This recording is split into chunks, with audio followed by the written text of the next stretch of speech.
falar em se ajeitar para a vida, de repente você percebe que o seu relacionamento, um relacionamento a dois, vai ficando mais sério. E aí de repente surge uma dúvida de lá e de cá. Será que está na hora de fazer um contrato? Isso se faz necessário? E há vários tipos. Eu quero conversar agora sobre o assunto, junto com a sua participação, é claro, com a advogada em Direito da Família, Suelen Raguiante Vieira. Suelen, prazer te conhecer. Prazer, e obrigada Mônica, por ter vindo. obrigada. Viu? Então, porque o relacionamento vai ficando mais sério. Hoje as pessoas às vezes pensam bastante antes de efetivar o casamento. E quando que é a hora realmente de pensar nisso e trabalhar isso de uma forma tranquila entre os dois? Certo. O contrato, por exemplo, o pré-nupcial, né, que é o contrato que vai reger as regras dessa convivência, por exemplo, de um futuro casamento, né, ela pode ser discutida a qualquer momento, tá, anterior a esse matrimônio. Mas o indicado é que ele seja realmente, né, colocado no papel na véspera, né, do casamento. Mas, claro, sempre aconselhando que o casal procure um profissional, né, e faça as consultas, né, do que pode, do que não pode constar nesse contrato, né, e sempre pensando nas regras de convivência, né, no que está dentro da possibilidade da legislação e também, né, por questões patrimoniais. Em alguns casos, a gente aconselha também que sejam estabelecidos, por exemplo, o regime de casamento, né, tudo isso seja determinado antes, né, do casal tomar essa decisão. E nesses tipos de contrato, a gente tem desde o que já é estabelecido, banalidades, até questões também que eu posso deixar claro? Sim, por exemplo, o contrato pré-nupcial, né, ele traz a grande finalidade dele são as regras de convivência, então existem hoje possibilidades de colocar, igual a gente faz no escritório, regras quanto à alimentação, academia, questões sexuais, tudo isso pode ser colocado, né, envolve essas regras de convivência, pode ser colocado no contrato pré-nupcial. Assim como hoje a gente tem muito, está em voga, né, muita questão da fidelidade. Exato. Né, que o próprio Código Civil, ele traz como uma regra, né, de fidelidade. A gente existe no Código Civil a questão da fidelidade recíproca, né, e isso permite que seja colocado, por exemplo, até multas por traição, infidelidade nesses contratos.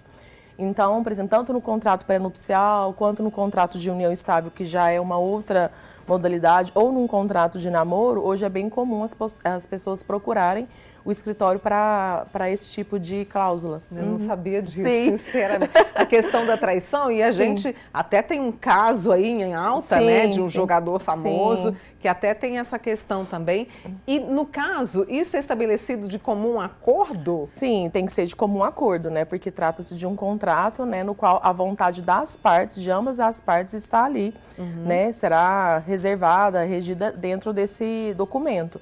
Então, é importante que ambas as partes estejam cientes, né, e de acordo, porque senão o contrato não pode ser assinado. Pessoal, quer participar? Faz o seguinte, vai lá no nosso canal do YouTube, comenta, mande a sua pergunta e mande também aqui para o nosso WhatsApp 99897.000. Eu estou conversando com a Suelen Vieira, que é advogada especialista aí na área de Direito da Família. E nós, inclusive, temos um material que preparamos até mesmo com a ajuda da Suelen para te mostrar os tipos de contrato. Quero ver se o pessoal pode colocar aí para que a gente possa acompanhar e você de casa também. Olha, a gente tem ali o contrato de namoro, blinda patrimônios. Sim, sim. Como é que é isso? Porque o que acontece? Hoje, né, a gente tem a figura da união estável, né, nos relacionamentos. Então, o contrato de namoro, ele tem a finalidade de dizer que aquele relacionamento não trata-se de uma união estável. Porque a partir do momento que é reconhecida a união estável, né, envolve questões patrimoniais, no caso de uma separação, né, envolve partilha de bens, né, e até a sucessão, né, no caso de morte de um desses companheiros. Então, quando vem a figura do contrato de namoro, é justamente para garantir de que não é o relacionamento, aquele relacionamento não é uma união estável.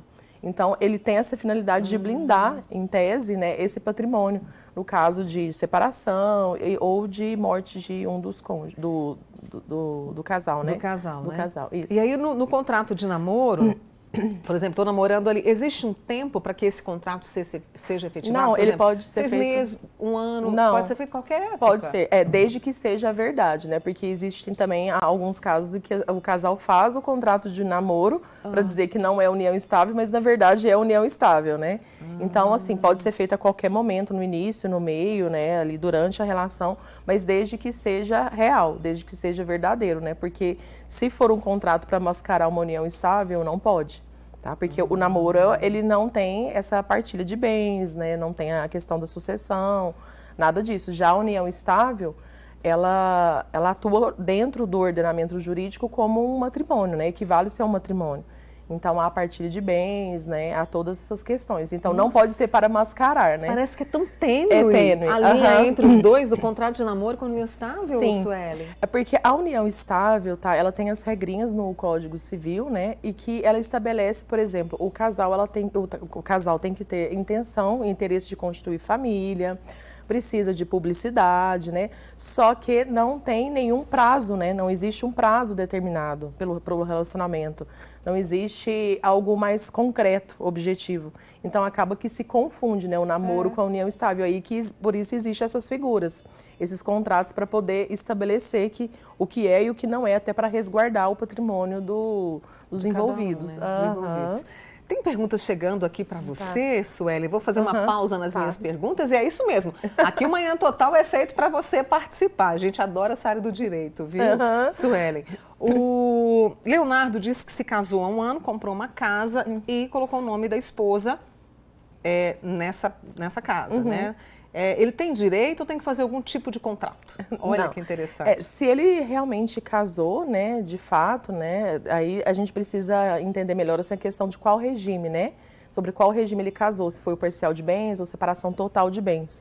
Mas se ele casou, por exemplo, num regime de separação parcial de bens, no qual tudo que foi adquirido, né, pelo casal é dividido, no caso de divórcio, 50% para cada um, não há necessidade de contrato. Tá? O próprio casamento em si, o registro do casamento já é um contrato. Entendi. Tá? Aí o que precisa cuidar na hora de tomar essa decisão, por exemplo, do casamento, né, seja união estável, seja o casamento, é escolher bem o regime de bens, porque é o regime que vai determinar se o patrimônio é de ambos ou só de um, como o caso ele questionou. Porque ainda tem a questão de herança, né? Sim, por exemplo, tem uma casa que está no meu nome dos meus irmãos, tem herança de pai. Também isso entra ou entra não? nessa análise, porque, por exemplo, os bens particulares, né, que são os bens que a pessoa adquiriu antes desse matrimônio ou antes da união estável, em tese, ele não comunica em regra, né, não comunica com o cônjuge. Só que, em alguns regimes, após a morte desse cônjuge, o outro se torna herdeiro, né? Não meieiro, ele se torna herdeiro. Então, acaba que ele também participa, né, da sucessão enquanto herdeiro no caso do falecimento. Então, é bem importante essa análise de qual regime, né, procurar um especialista para poder analisar, tanto para esses contratos que a gente estava mencionando, né, quanto para o casamento. E aí eu vou deixar uma pergunta no ar, e esperando as suas perguntas também para participar com essa excelente profissional que está conosco, que é o seguinte: isso vai evitar dor de cabeça, conflitos, quando, por exemplo, vem um divórcio? Vou deixar essa pergunta para o intervalo, tá, Sueli?